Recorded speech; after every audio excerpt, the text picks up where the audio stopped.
Hello and welcome to the UKEdPodcast from UKEdChat. I'm Colin and I'd like to welcome you to this third edition, which happens to be a bumper-filled edition focusing on outdoor learning.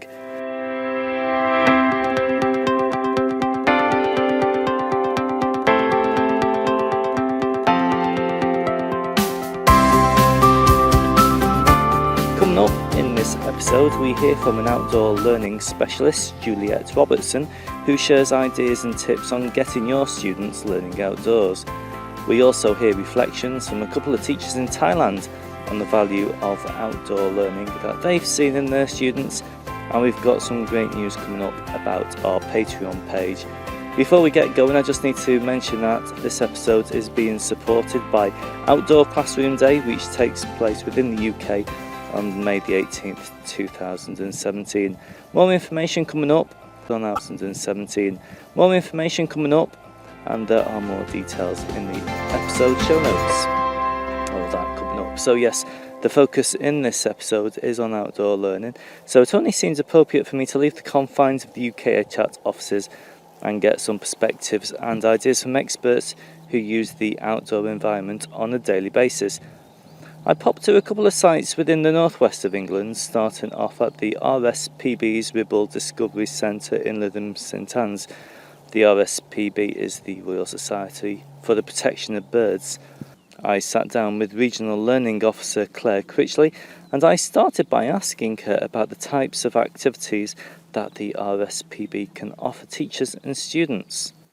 So we offer a wide range of activities from mini beasts, so comparing mini beasts, how they move, their camouflage, all of their different adaptations, and we do that in flats on the Ribble Estuary. So the Ribble Estuary is the third most important estuary in the UK for wildlife, and we go out there in the mud with our wellies on and we go and look at all of the mini beasts there. We also look at plants, we do seasons, we do coursework for GCSEs, A-levels. So we offer a really wide range of resources tailored from toddlers right up to degree level, all designed to get outside, hands-on in nature and enjoying being in such an amazing environment. What sort of reaction do you see from children when they come to centres like this, when they're actually learning outdoors? Do you see a marked excitement in the faces and the body language?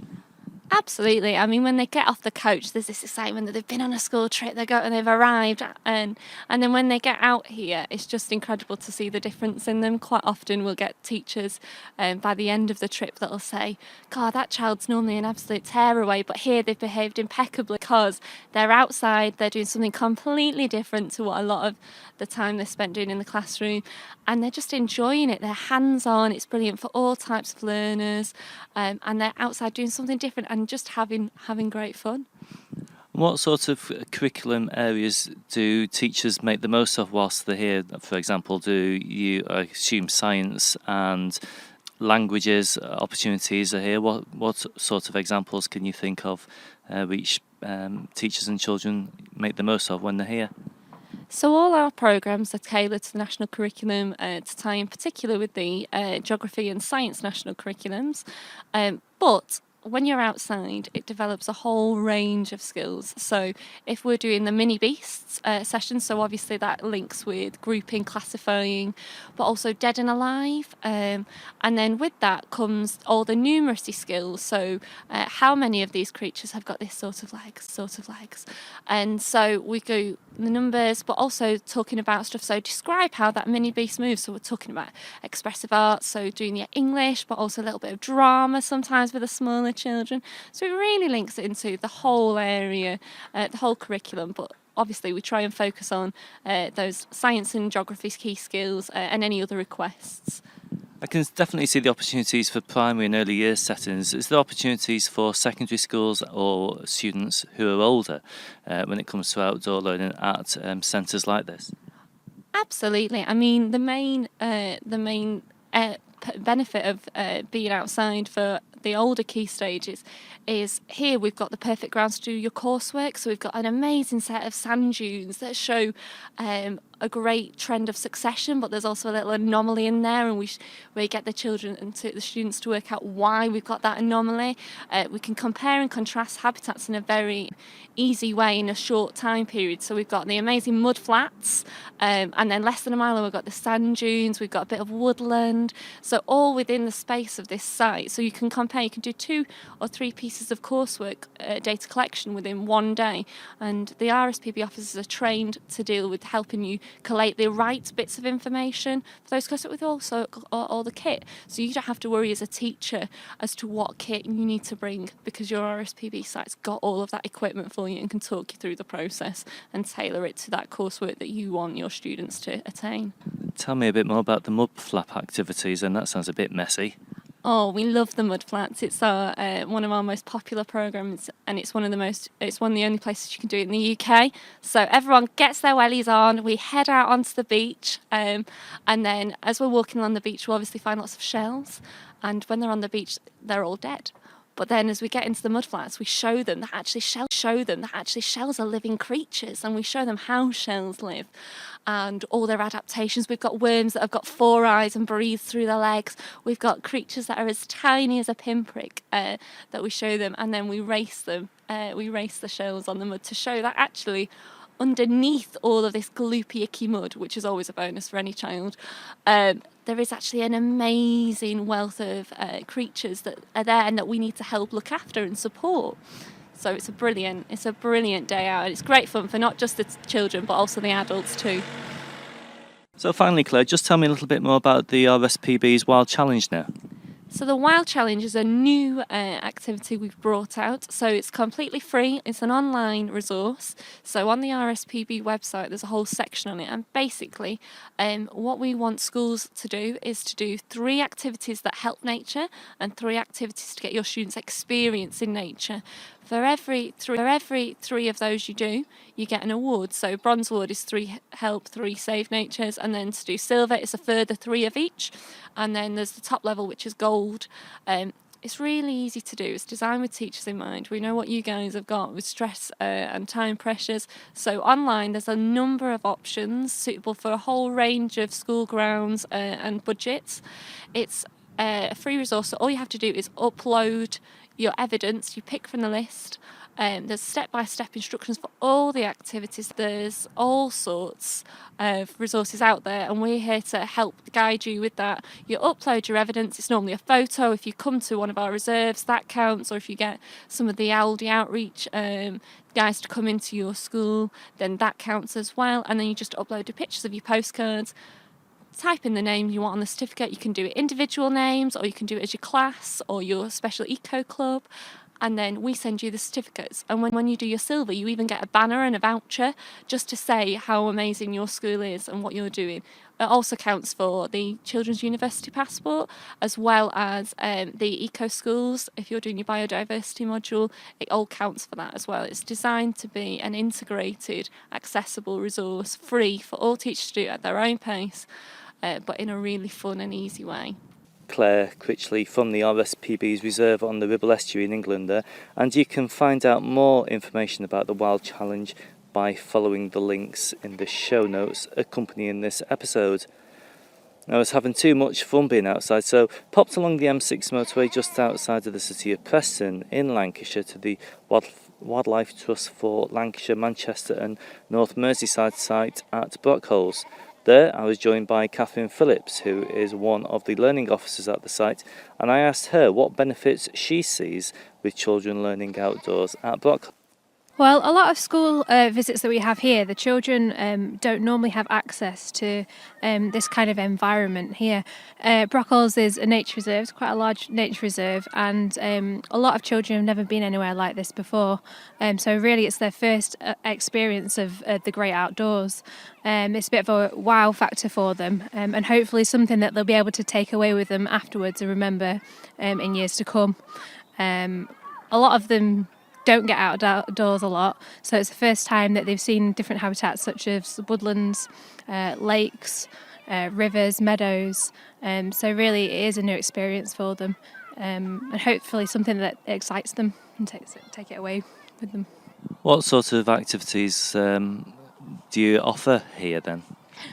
So we have different activities for schools. Firstly, primary schools, we have coming here to do things like mini beasts. Primary schools, we have coming here to do things like mini beasts, pond dipping, habitats, environmental art, 3D maps. Some of them make studying rivers, bushcraft activities such as firelighting and den building. And also forest schools as well, sort of taster sessions for them, or a programme of forest school sessions too. In terms of secondary, we've had schools here coming to do conservation work such as dead hedging or planting trees. Some of them have come here to do wildlife surveying, things like pitfall traps, sweep netting, that kind of thing. We've had schools come here to do the opal survey, looking at freshwater invertebrates. And we've also got a group down here at the moment doing forest schools as well, with the secondary age group, which is not your usual thing. We also offer, so some teachers come down here. As I said, we offer forest school sessions as well. We also offer forest school training. So for a lot of teachers come here to do their forest school training, level 3 training and programme leadership. So that's a good opportunity for the adults to learn as well as the children. And we've got a group of school children around us here, and they're clearly enjoying the outdoor life here and all the activities you've got. What sort of response do you see from children when they're learning outside, when they're doing the group activities that you've got on offer here? Often the children are very excited about the outdoor learning. They use a lot of we do a lot of outdoor learning about the habitats, but then also we use a lot of the natural resources to do our outdoor learning as well. A lot of the children get very excited about activities such as den building, often in the woods. Others come up to you and they've just found a newt or something like, I don't know, it could be just getting excited over finding an earthworm. And their excitement's infectious for other people that are around them as well. And do you cater quite a lot for inner city and urban schools? And what is the reaction of the children when they come to this sort of environment, which isn't an everyday experience for them? We do, because we have a lot of schools coming from Preston and Blackburn as well. Over in Burnley as well, but often it's the first time they've ever been anywhere like this before, and it's just a completely new experience for them. A lot of them have never been outside of the towns and cities. They've never seen a hare before, they've never seen a swan, these kind of different birds that you see here on the nature reserve, and it's just an incredible experience for them to be able to. It certainly is quite a unique site, and it's just metres off the M6 motorway running past Preston. Just tell me a little bit about the history of the site and how it's grown and how popular it's become in the last couple of years.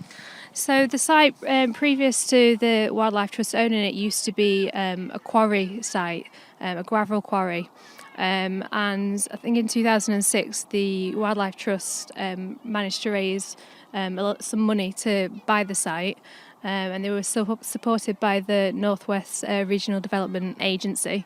They've sort of helped with the funding to develop the site, and there was a competition for some architects to design the building, the visitor village, which was designed and made for the site.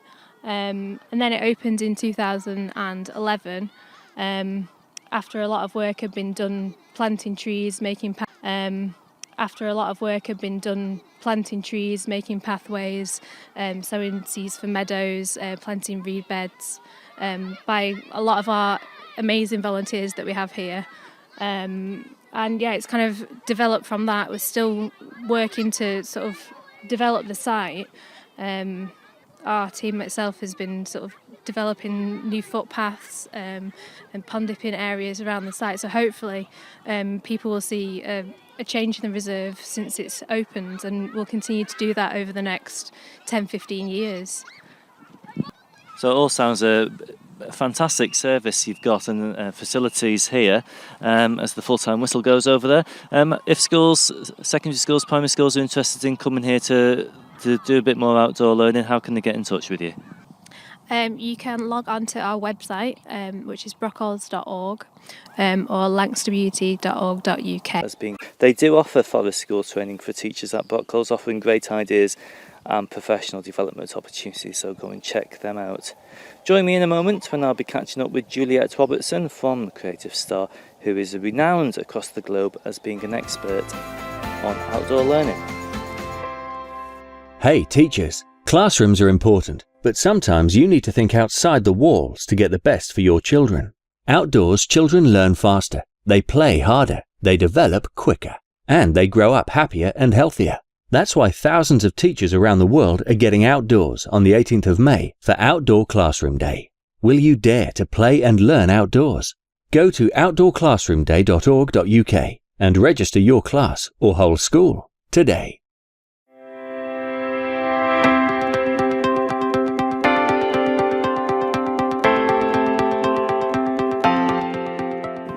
Welcome back. This is the UKEdPodcast today, being supported by Outdoor Classroom Day. I was lucky to be able to catch up with Juliet Robertson from Creative Star. Juliet is renowned as an outdoor learning specialist, and I started by asking her to share activities that work well outside in a school environment.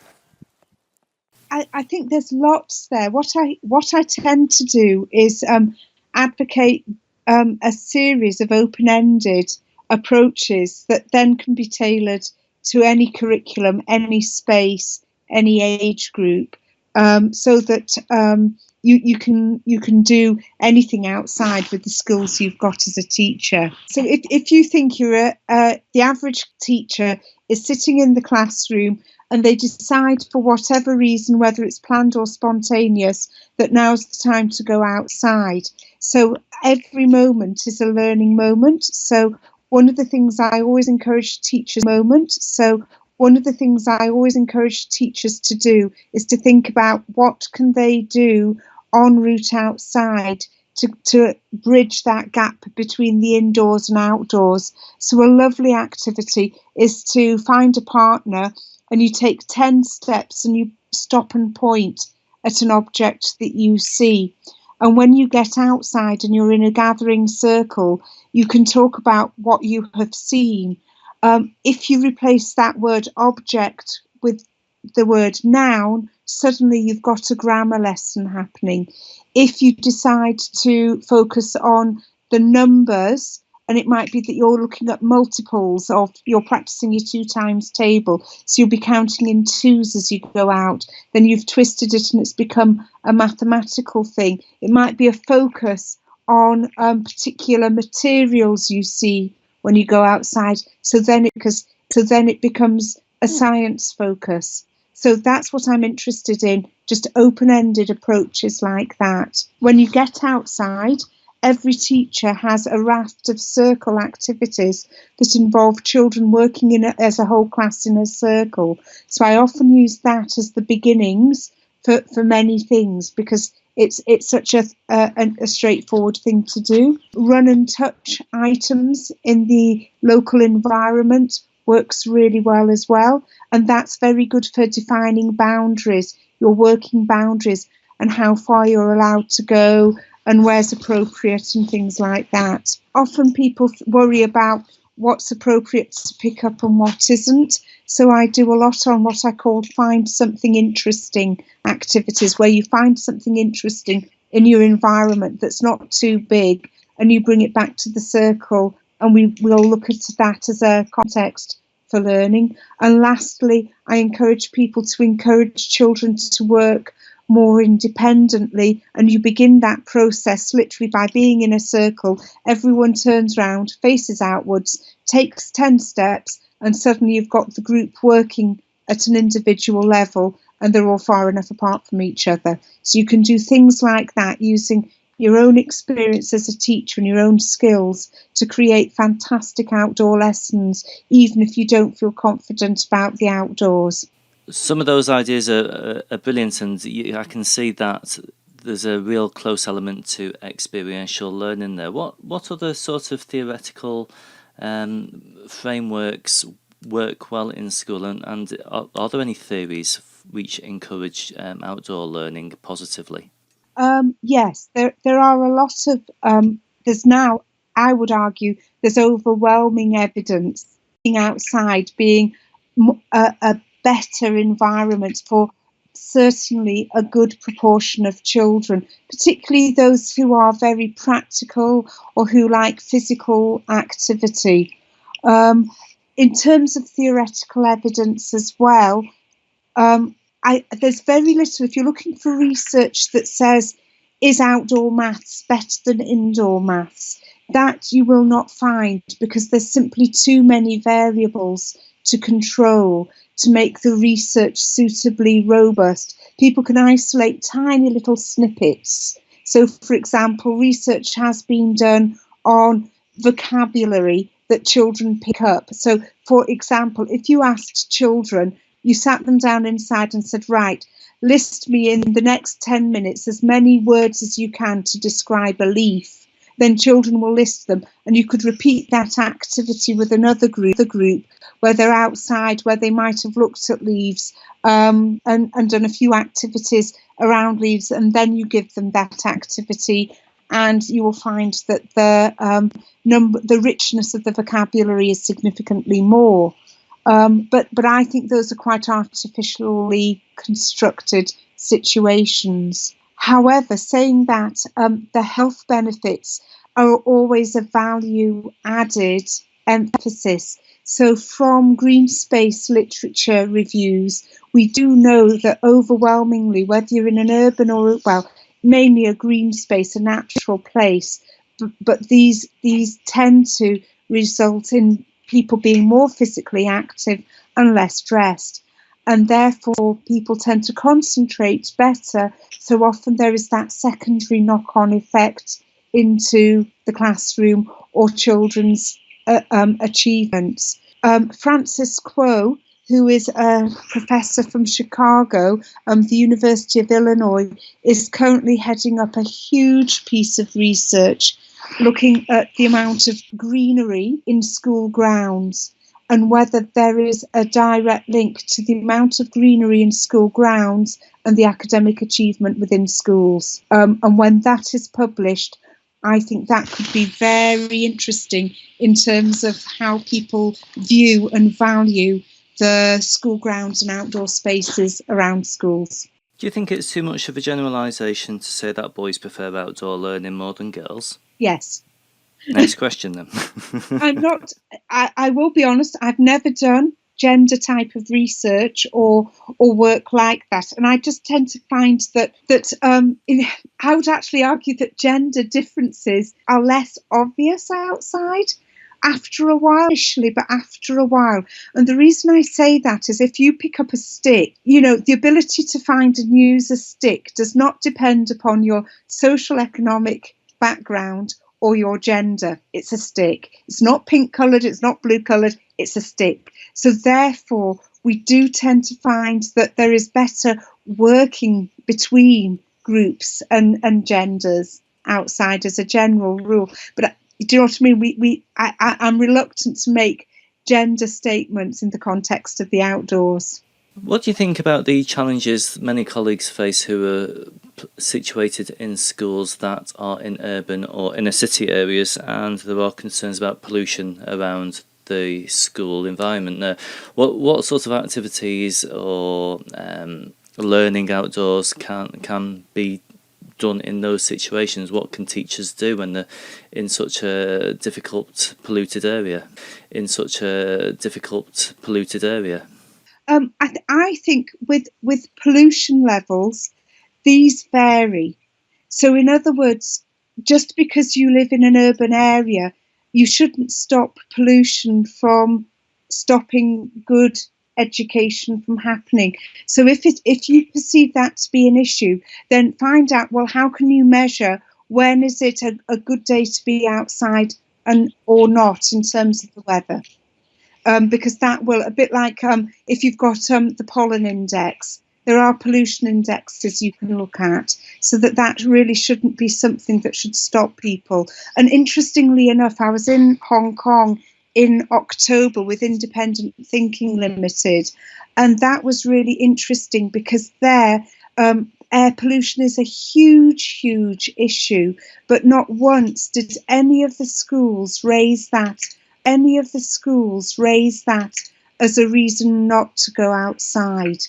And that's a group of islands with millions of people on as well. So I think we have to be very clear about what, that may be one problem or one concern, but what is a bigger issue if you never go outside? And what are you preventing children from experiencing by not enabling them to be outside? A lot of practitioners can learn a lot from early year colleagues who spend most of their time outside with the pupils, I think it's fair to say. And that opportunity to go outside seems to reduce drastically as pupils go through primary, to a point at secondary level where, I'm generalising here, a lot of pupils will stay indoors most of the day unless they're doing a PE lesson. But surely there's opportunities for secondary teachers to take pupils. I'm so pleased you mentioned PE teachers, because they are the unsung heroes of learning outdoors. They go outside in all weathers, all year round, do a whole variety of things, and everyone seems to forget that that's a form of learning outside. And so I always say to secondary colleagues, well, first of all, you've got a PE department, many of whom there will be able to advise you on just practicalities, like if you're worried about children running off, well, it tends not to be a problem in PE. So let's see how we can mitigate that, say, in a different subject like history. In terms of secondary schools as well, I would suggest that there isn't. It depends what you're looking for in terms of your outdoor learning, because in 2010. I did a survey through Learning and Teaching Scotland, looking at the quantity and the type of outdoor activities primaries and secondaries did. And what we found was that, yes, there was more curriculum time spent in primary school, but more extracurricular provision in secondaries, where you have teachers who are brilliant at taking children on residentials, going on overseas expeditions, doing things above and beyond the school day. So I think we just need to accept that actually there's a different emphasis for the outdoor learning between the two sectors. But I wouldn't necessarily say it's compete and compare or a better or a worse situation. I would say all sectors can learn from each other. So, for example, the early years sectors should be looking very hard at the fantastic adventurous activities that are being offered further up the school and saying, what are we offering our children in terms of adventure, that's exciting and grabs children. So what great activities could secondary teachers actually do with their students then? If they're looking for classroom experiences, there's several websites that are fantastic. First of all, Mission Explore, which was the Geography Collective. Now, although that was a group of geographers, the concepts and the ideas work well in any curriculum area. The second one is Outdoor Journeys, which was developed by Simon Beams at Edinburgh University. And again, we've seen there's examples of that on their website of secondary maths experiences. And again, it's a format that can be adapted to any curriculum area. Kate Coots from Shetland developed the concept of meta-saga. There's a wiki, and that works. I have to flag up Neil Atkins, who is a consultant working mainly at secondary, but does go into primary.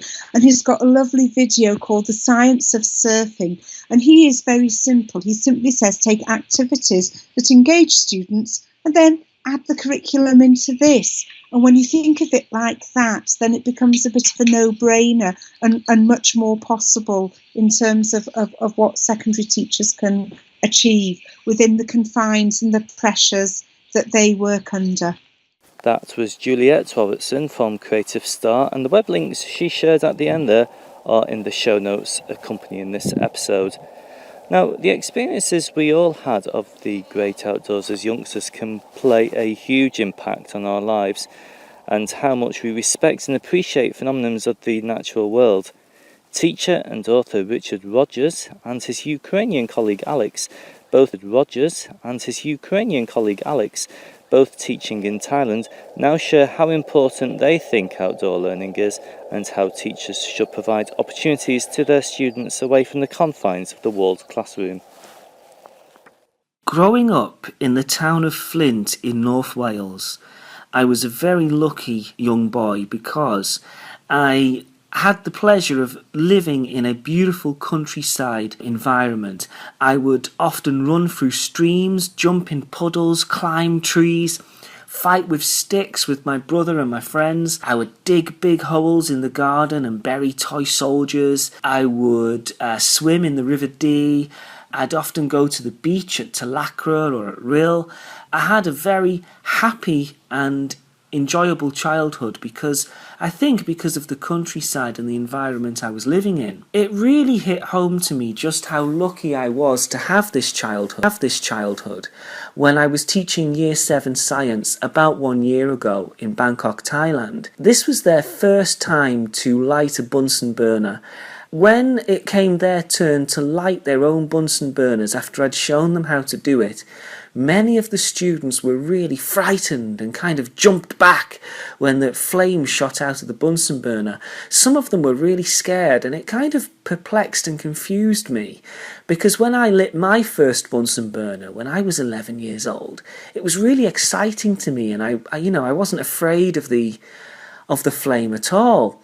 And when I asked some of these students at the end why they were so scared, a lot of them said it was because they'd never ever seen real fire before. That to me was very, very sad. As an army cadet and as a Cub Scout, when I was a kid, and going out with my dad on the mountainside on the marshes and building fires, fire was just normal for me. But for many of these kids, they'd lived in air-conditioned apartments their whole lives and had never seen real fire, so that was a bit of a shocker for me. I thought I'd ask my colleague who works with me here in Chongqing, China, and who's from the Ukraine, to give his perspective on outdoor education. So here are his thoughts. Hello there. First of all, I would like to introduce myself. My name is Alex. I'm from Ukraine and I teach IG and A-level mathematics in Depot Foreign Language School here in Chongqing City, China. So today I want to share some of my thoughts on outdoor education and also talk about its benefits.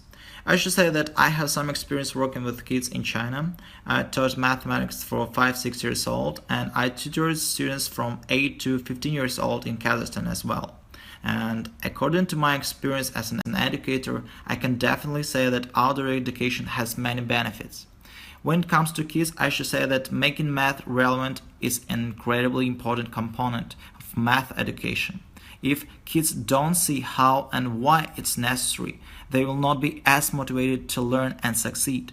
So going outside and exploring math problems in real life can help make math meaningful. Besides, kids can look for patterns and shapes. Our world is made up of mathematical structures, whether it's in nature or the buildings around us. So we often went outside with our young learners, and I have noted that outdoor activities help them retain more. And it's obvious because by working on math in a context or within a particular experience, kids are more likely to remember what they learn and practice. And creating fun memories can help kids build a foundation on which to build later learning. Another benefit is a change of scenery. It can be motivating, and sometimes just a little change from the normal everyday activity in the classroom can be exciting and really fun for kids. In fact, I personally saw greater engagement and participation even from my high school seniors in my current school when we worked outside with them. And as you know, some students do not feel comfortable asking questions in front of their peers, as the classroom is so competitive. In fact, private tuition creates freedom to ask questions, as students feel they are in a safe environment. As a private tutor, I understood exactly what each student was trying to grasp and provided all of them with support they needed, so they didn't feel embarrassed. Besides, with the help of private tutor, students will learn to take responsibility for their studies through realizing their own personal growth for their futures. So just to summarize, I want to say that outdoor education is a very powerful implement, and it has many different benefits for learners and educators as well. There is no doubt that it impacts positively on children and young people's interpersonal and social skills, effectiveness, communication skills, teamwork, etc. Well, thanks for your attention. I was glad to share with you this topic. I hope it was interesting and useful for you. Thank you. Thanks to Richard and Alex there. You can find links to Richard's book, The Quick Guide to Classroom Management, 45 Secrets That All High School Teachers Need to Know, by following the links in the show notes. The show notes are going to be quite long for this episode, aren't they? Well, that's about it for this episode, and I hope you've been inspired to get your pupils out to experience outdoor learning. And there have been plenty of ideas shared throughout this episode. We're receiving so much positive outdoor learning, and there have been plenty of ideas shared throughout this episode. We're receiving so much positive feedback about the podcast, and if you are listening via iTunes, please pop a review in the App Store. As more people rate and review the podcast, then more educators will hear about it. Alternatively, you can drop us a line at podcast@UKEdChat.com or send a direct message via the UKEdChat Twitter handle. We're also on Facebook somewhere, and equally, if you do want to get involved with the podcast by recording audio clips, again, send us a message and we'll guide you through the process. It can actually be great fun. Huge thanks to Outdoor Classroom Day for supporting this episode, and I hope that you sign up and get your students out of the classroom on the 18th of May. If you are, drop us a line so we can see what you're doing. Oh, one last thing before I go. We've had people asking how they can support the work done by UKEdChat, supporting the creation of podcasts and so on. Here's Martin via our Patreon page can support the work we do. UKEdChat is constantly innovating for teachers and producing open and free articles, videos, podcasts, magazines and other platforms to improve what teachers do in the classroom. We're also on a mission to help teachers use social media and other digital tools to improve their own professional development. We're only able to do this with the community's support. Support the work of UKEdChat via our Patreon page at patreon.com/UKEdChat and get exclusive content and rewards from UKEdChat. This week we've had a cluster of new Patreons pledging their support, so huge thanks to Helen Davis, Will Hayward, Maisie Pryor, Sean Stocks, Eve O'Reilly, Gemma Malik and Jane Sharkey. At the moment, if you pledge via our Patreon page, we're also giving you the chance to receive a free CPD book from an impressive list of authors. Again, information within this episode. Do get in touch, and thank you to all the guests who contributed in this episode. Join me in the next show when we'll be looking at differentiation in education, along with some research that explored some of the psychological strategies that some teachers use on their students. It's a fascinating piece of research, but that's all coming up. So thank you for downloading and listening to this episode from the UKEdChat team, and until next time, goodbye.